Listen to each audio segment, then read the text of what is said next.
Hello everyone, welcome back. So John Lilly and the Earth Coincidence Control Office explained.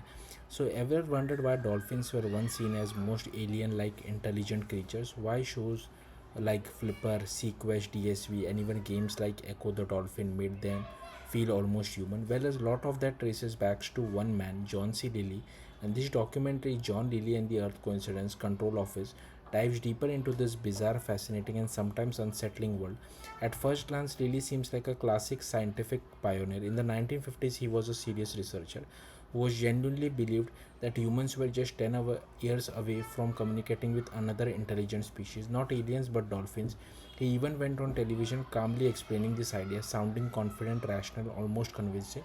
So, what did he do? He built his own research facility filled pools with dolphins, spent years trying to decode their clicks, sound, and behavior, hoping to establish real communication. But here's where things start to get strange. Because Lilly wasn't just studying dolphin, he was also experimenting on consciousness itself.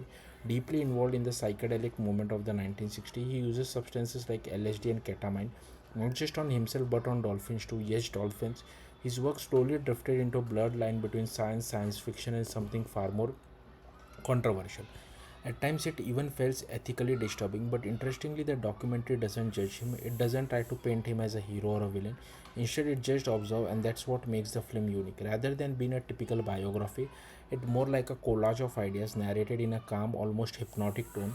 The documentary pieces together Lily's life while showing his once crazy ideas slowly leaked into mainstream culture.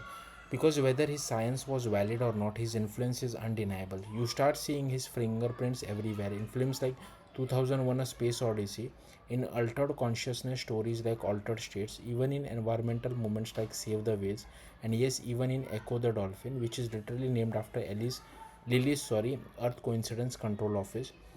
So the real question is the documentary explores is this: how do fringe ideas become mainstream? How does something that sounds ridiculous at first slowly shapes culture?